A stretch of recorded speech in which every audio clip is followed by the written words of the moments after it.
Praise the lord. ದೇವರ ನಾಮಕ್ಕೆ ಸ್ತೋತ್ರ ಉಂಟಾಗಲಿ. ಪ್ರೀತಿಯ ದೇವರ ಮಕ್ಕಳೇ, ಯೇಸು ಕ್ರಿಸ್ತನ ನಾಮದಲ್ಲಿ ನಾನು ನಿಮ್ಮೆಲ್ಲರನ್ನು ವಂದಿಸುತ್ತೇನೆ. ನಾವು ಸ್ತ್ರೀಯರ ಕುರಿತು ಧ್ಯಾನ ಮಾಡಿಕೊಂಡು ಬರುತ್ತಿದ್ದೇವೆ. ಈ ದಿನವೂ ಸ್ತ್ರೀಯರ ಕುರಿತು ಧ್ಯಾನ ಮಾಡಿಕೊಳ್ಳೋಣ. ಈ ದಿನ ಧ್ಯಾನ ಮಾಡಿಕೊಳ್ಳುವ ಸ್ತ್ರೀಯರೆಂದರೆ ರುತ್ತಳು. ಆಮೇನ್. ರುತ್ತಳು ಅಂದರೆ ಸ್ನೇಹಿತಳು, ಜೊತೆಗಾತಿ ಎಂದು ಅದರ ಅರ್ಥ. ರೂತಳು ಮೋವಾಬ್ ದೇಶದ ಹೆಣ್ಣು ಮಗಳು. ಸತ್ಯವೇದದಲ್ಲಿ ರೂತಳು ಎಂಬ ಪುಸ್ತಕವನ್ನು ದೇವರು ಬರೆಸಿದ್ದಾರೆ ಎಂದರೆ ದೇವರು ರೂತಳನ್ನು ವಿಶೇಷವಾಗಿ ಇಟ್ಟಿರುತ್ತಾರೆ ಎಂದು ತಿಳಿಯಬಹುದು.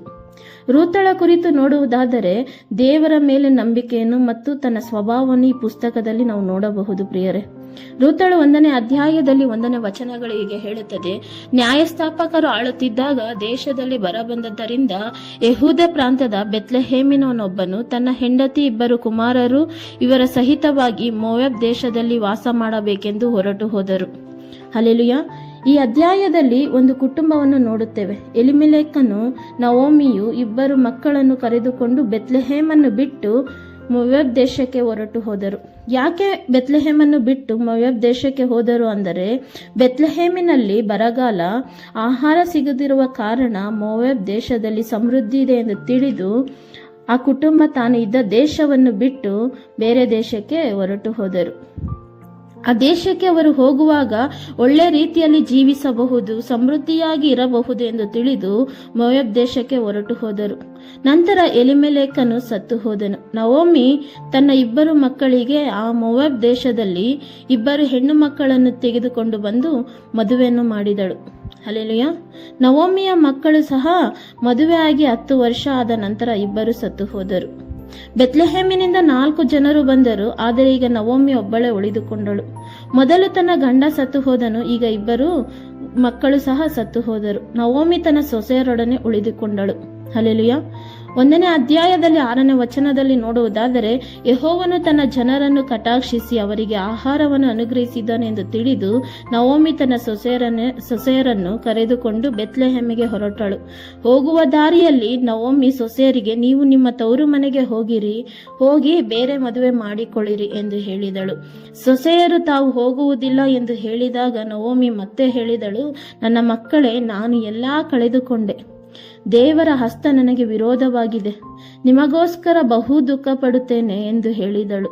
ಓರ್ಫಳು ಅತ್ತೆಗೆ ಮುದ್ದಿಟ್ಟು ಹತ್ತು ಹೊರಟು ಹೋದಳು. ಆದರೆ ರೂತಳು ಹೋಗಲಿಲ್ಲ. ನವೋಮಿ ನಿನ್ನ ಓರಗಿತ್ತಿ ಹೋದಳು, ನೀನು ಹೋಗು ಎಂದು ಹೇಳಿದಳು. ಅದಕ್ಕೆ ರೂತಳು, ನನ್ನನ್ನು ಬಲವಂತ ಮಾಡಬೇಡ. ನೀನು ಎಲ್ಲಿ ಹೋಗುತ್ತೀಯೋ ಅಲ್ಲೇ ನಾನು ಬರುತ್ತೇನೆ. ನಿನ್ನ ಜನರೇ ನನ್ನ ಜನರು, ನಿನ್ನ ದೇವರೇ ನನ್ನ ದೇವರು. ನೀನು ಸಾಯುವಲ್ಲೇ ನಾನು ಸಾಯುವೆ, ಮರಣದಿಂದಲ್ಲದೆ ನಾನು ನಿನ್ನನ್ನು ಬಿಟ್ಟು ಹೋಗುವುದಿಲ್ಲ ಎಂದು ಹೇಳಿದಳು. ಆಗ ನವೋಮಿ ರೂತಳನ್ನು ನೋಡಿ ಇವಳು ದೃಢವಾಗಿ ಇದ್ದಾಳೆ ಎಂದು ತಿಳಿದು ಸುಮ್ಮನೆ ಆದಳು. ಹಲ್ಲೆಲೂಯಾ. ನವೋಮಿ ಅಂದರೆ ಅರ್ಥ ಮಧುರ, ಆದರೆ ಅವಳ ಜೀವಿತವನ್ನು ಎಲ್ಲವನ್ನು ಕಳೆದುಕೊಂಡು ಬಿಟ್ಟಳು. ಅವಳು ತಿರುಗಿ ಬೆತ್ಲೆಹೇಮಿಗೆ ಬಂದಾಗ ಅಲ್ಲಿ ಇರುವ ಜನರು ಅವಳನ್ನು ಮಾತನಾಡಲು ಬಂದಾಗ, ನನ್ನನ್ನು ನವೋಮಿ ಅನ್ನಬೇಡಿರಿ, ಸರ್ವಶಕ್ತನು ನನ್ನನ್ನು ಬಹಳವಾಗಿ ದುಃಖಪಡಿಸಿದ್ದಾನೆ, ಆದ್ದರಿಂದ ಮಾರಾ ಎಂದು ಕರೆಯಿರಿ. ಮಾರಾ ಅಂದರೆ ಕಹಿ, ಅವಳ ಜೀವಿತ ಕಹಿಯಾಗಿ ಮಾಡಲ್ಪಟ್ಟಿತ್ತು ಎಂದು ತಿಳಿದುಕೊಂಡಳು. ಆದರೆ ನವೋಮಿಯನ್ನು ದೇವರು ಬೆತ್ಲೆಹೇಮನ್ನು ಬಿಟ್ಟು ಹೋಗುವುದಕ್ಕೆ ಹೇಳಿಲ್ಲ. ಆದರೂ ಅವರ ಕುಟುಂಬ ತಾನು ಇದ್ದ ದೇಶವನ್ನು ಬಿಟ್ಟು ಬೇರೆ ದೇಶಕ್ಕೆ ಹೊರಟು ಹೋದರು. ಹೋದ ನಂತರ ನಷ್ಟವನ್ನು ಅನುಭವಿಸಿದರು, ಆದರೆ ಆಗಿರುವ ನಷ್ಟಕ್ಕೆ ದೇವರನ್ನು ದೂಷಿಸಿದಳು. ನಾವು ಇರುವ ಜಾಗದಲ್ಲೇ ದೇವರಿಗಾಗಿ ನಿಲ್ಲಬೇಕು. ಎಷ್ಟೇ ಕಷ್ಟ, ಯಾವುದೇ ಪರಿಸ್ಥಿತಿ ಎದುರಾಗಿ ನಿಂತರೂ, ಸಾಯುವ ಪರಿಸ್ಥಿತಿ ಬಂದರೂ ದೇವರಿಗಾಗಿ ನಿಲ್ಲಬೇಕು. ದೇವರನ್ನು ಬಿಟ್ಟು ಅಗಲಿ ಹೋಗಬಾರದು. ದೇವರನ್ನು ಬಿಟ್ಟು ಅಗಲಿ ಹೋದರೆ ನವಮಿ ತರ ಕುಟುಂಬವನ್ನು ಕಳೆದುಕೊಂಡು ಹೇಗೆ ನಷ್ಟಪಟ್ಟಳೋ ಹಾಗೆ ನಾವು ಯಾವುದೋ ಒಂದು ಉಪದ್ರವಗಳಲ್ಲಿ ಸಿಕ್ಕಿ ಹಾಕಿಕೊಳ್ತೇವೆ. ಎಲ್ಲಿ ಆಶೀರ್ವಾದವಾಗಿ ನಮ್ಮ ಕಣ್ಣಿಗೆ ಸುಂದರವಾಗಿ ಕಾಣುತ್ತೋ ಅಲ್ಲಿ ಹೋಗಬಾರದು. ಹೋದರೆ ಕಣ್ಣೀರನ್ನ ನಾವು ನೋಡ್ತೇವೆ, ನಷ್ಟಗಳನ್ನ ಅನುಭವಿಸಬೇಕು. ಸಮೃದ್ಧಿ ಇದೆ ಅಂತ ನಾವು ಏನ್ ಮಾಡಬಾರ್ದು, ಅಲ್ಲಿ ಹೋಗಬಾರದು. ದೇವರಿಗಾಗಿ ದೇವರು ಏನಾದ್ರೂ ಒಂದು ಕಾರ್ಯವನ್ನು ಮಾಡ್ತಾರೆ ಅಂತ ಎದುರು ನೋಡಬೇಕು. ಹಲ್ಲೆಲೂಯಾ. ನಮ್ಮ ಜೀವಿತದಲ್ಲಿ ದೇವರು 2 ಮಾರ್ಗಗಳನ್ನ ಇಟ್ಟಿರ್ತಾರೆ. ಒಂದು ಸುಲಭವಾದ ಮಾರ್ಗ, ಇನ್ನೊಂದು ಕಷ್ಟಕರವಾದ ಮಾರ್ಗ. ಯಾವುದನ್ನು ಆರಿಸಿಕೊಳ್ಳುವುದು ಎಂದು ನಾವು ನಿರ್ಧರಿಸಬೇಕು. ರೂತಳು ತನ್ನ ಅತ್ತೆಯನ್ನು ಬಿಟ್ಟು ಹೋಗಲಿಲ್ಲ. ಕಷ್ಟದಲ್ಲೂ ರೂತಳು ಅತ್ತೆಯ ಜೊತೆ ಇದ್ದಳು. ಹಲ್ಲೆಲೂಯಾ.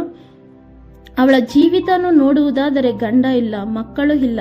ರೂತಳಿಗೆ ಮಕ್ಕಳಾದರೂ ಇದ್ರೆ ಒಂದು ಸಮಾಧಾನ ಆದರೂ ಇರ್ತಿತ್ತು, ಅದು ಸಹ ಇಲ್ಲ. ನಿರಾಶೆ ಆಗಿರುವಂತ ಜೀವಿತ. ಆದರೂ ಅವಳ ಕುರಿತು ಯೋಚಿಸಲಿಲ್ಲ, ಅತ್ತೆಯ ಕುರಿತು ಯೋಚಿಸಿದಳು. ಕಷ್ಟಕರವಾದ ಮಾರ್ಗವನ್ನು ಆರಿಸಿಕೊಂಡಳು. ನಾವು ಯಾವಾಗಲೂ ಒಂದು ಕಷ್ಟ ಬಂದರೆ ಈ ಮಾರ್ಗ ಬೇಡ ನನಗೆ ಅಂದುಕೊಳ್ಳುತ್ತೇವೆ. ನನಗೆ ಯಾವಾಗಲೂ ಸುಲಭವಾದ ಮಾರ್ಗವನ್ನೇ ಬೇಕು ಎಂದು ಯೋಚಿಸುತ್ತೇವೆ. ಕಷ್ಟ ಅನ್ನುವುದು ನಮ್ಮ ನಂಬಿಕೆ, ತಾಳ್ಮೆಯನ್ನು ಪರೀಕ್ಷಿಸುತ್ತದೆ. ಅಂತ ಸಮಯದಲ್ಲಿ ದೇವರಿಗಾಗಿ ನಾವು ನಿಲ್ಲಬೇಕು. ದೇವರ ಮಕ್ಕಳೇ, ಓರ್ಫಳು ತನ್ನ ಅತ್ತೆಯನ್ನು ಬಿಟ್ಟು ಹೋದಳು, ಆದರೆ ರೂತಳು ಅತ್ತೆಯನ್ನು ಬಿಡಲಿಲ್ಲ, ಅತ್ತೆಯ ಜೊತೆಯಲ್ಲೇ ನಿಂತಳು. ಹಾಗೆ 2ನೇ ಅಧ್ಯಾಯದಲ್ಲಿ 1ನೇ ವಚನಗಳನ್ನ ನೋಡುವುದಾದರೆ, ರೂತಳು ನವೋಮಿ ಇಬ್ಬರು ಬೆತ್ಲೆಹೆಮಿಗೆ ಬಂದರು. ರೂತಳು ಇಲ್ಲಿ ಬಂದ ಮೇಲೆ ಸುಮ್ಮನೆ ಕೂಡ ಇರಲಿಲ್ಲ. ತನ್ನ ಅತ್ತೆಗೆ ವಯಸ್ಸಾಗಿದೆ, ನಾನು ಕೆಲಸ ಮಾಡಿ ನೋಡಿಕೊಳ್ಳಬೇಕು ಎಂದು ತಿಳಿದು ರೂತಳು ಅತ್ತೆಯ ಹತ್ತಿರ ನನಗೆ ಯಾರು ದಯೆ ತೋರಿಸುತ್ತಾರೋ ಅವರ ಹೊಲದಲ್ಲಿ ತೆನೆಗಳನ್ನು ಆಯ್ದುಕೊಂಡು ಬರುತ್ತೇನೆ ಎಂದು ಹೇಳಿದಳು. ಅದಕ್ಕೆ ನವೋಮಿ ಹೋಗು ಎಂದು ಹೇಳಿದಾಗ ರೂತಳು ಬೋವಾಜನ ಹೊಲಕ್ಕೆ ಹೋಗಿ ಕೊಯ್ಯುವವರ ಹಿಂದಿನಿಂದ ತೆನೆಗಳನ್ನು ಆರಿಸಿಕೊಳ್ಳುತ್ತಾ ಇರುವಾಗ, ಆಗ ಬೋವಾಜನು ಹೊಲಕ್ಕೆ ಬಂದು, ತೆನೆಗಳನ್ನು ಕೊಯ್ಯುವವರೆಗೆ ದೇವರು ನಿಮ್ಮ ಸಂಗಡ ಇರಲಿ, ನಿಮ್ಮನ್ನು ಆಶೀರ್ವಾದ ಮಾಡಲಿ ಅಂದನು. ಹಲ್ಲೆಲೂಯ.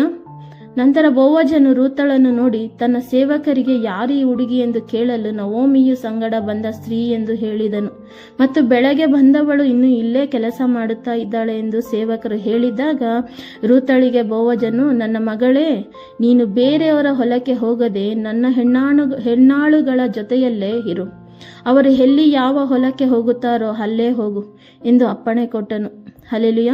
ಮತ್ತು ನಿನಗೆ ದಾಹ ಆದರೆ ಇಲ್ಲೇ ಪಾತ್ರೆಯಲ್ಲಿ ನೀರು ಕುಡಿ ಎಂದು ಹೇಳಿದನು. ಅದಕ್ಕೆ ರೂತಳು ಸಾಷ್ಟಾಂಗ ನಮಸ್ಕಾರ ಮಾಡಿ, ನಾನು ಪರದೇಶಿಯಾದವಳು, ನನ್ನಲ್ಲಿ ಇಷ್ಟೊಂದು ಕನಿಕರ ಯಾಕೆ ಎಂದು ಕೇಳಿದಾಗ ಅದಕ್ಕೆ ಬೋವಜನು, ನೀನು ನಿನ್ನ ಗಂಡ ಸತ್ತ ನಂತರ ನಿನ್ನ ದೇಶವನ್ನು ನಿನ್ನ ಜನರನ್ನು ಬಿಟ್ಟು ನಿನ್ನ ಅತ್ತೆಯನ್ನು ಪ್ರೀತಿಸಿದೆ ಎಂದು ನನಗೆ ಗೊತ್ತು ಎಂದು ಹೇಳಿದನು.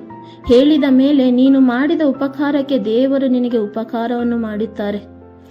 ಅವಳಿಗೆ ಆಹಾರವನ್ನು ಕೂಡ ಕೊಟ್ಟನು ತಿನ್ನಲಿಕ್ಕೆ.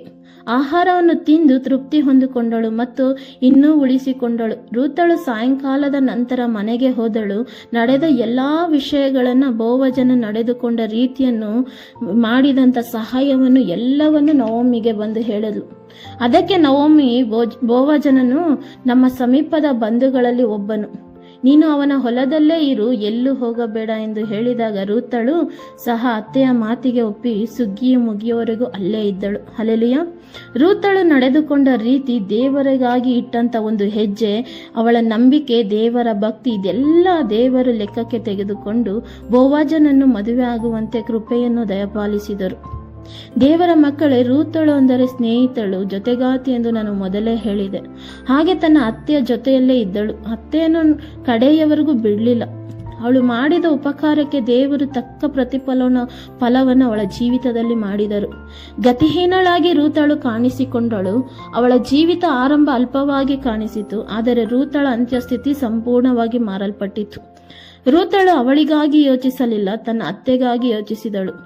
ನಿನ್ನ ಜನರೇ ನನ್ನ ಜನರು, ನಿನ್ನ ದೇವರೇ ನನ್ನ ದೇವರು ಎಂದು ಹೇಳಿದಳು ಎಂದು ಒಂದು ಹೆಜ್ಜೆ ಇಟ್ಟಳು. ಆದರೆ ಕಡೆಯವರೆಗೂ ದೇವರು ಅವಳನ್ನು ನಡೆಸಿದರು. ದೇವರಿಗಾಗಿ ನಿಂತಳು, ದೇವರವಳನ್ನ ಕೈ ಬಿಡಲಿಲ್ಲ. ನೀವು ದೇವರಿಗಾಗಿ ನಿಲ್ಲಬೇಕು. ಏನೇ ಬಂದರೂ, ಯಾರೇ ಇದ್ದರೂ, ಇಲ್ಲದೆ ಹೋದರೂ, ಎಲ್ಲರೂ ಅಗಲಿ ಹೋದರೂ, ನೀನು ದೇವರಿಗಾಗಿ ನಿಲ್ಲುವುದಾದರೆ ನಿನ್ನ ಜೀವಿತ ಕೆಟ್ಟು ಹೋಗುವುದಿಲ್ಲ.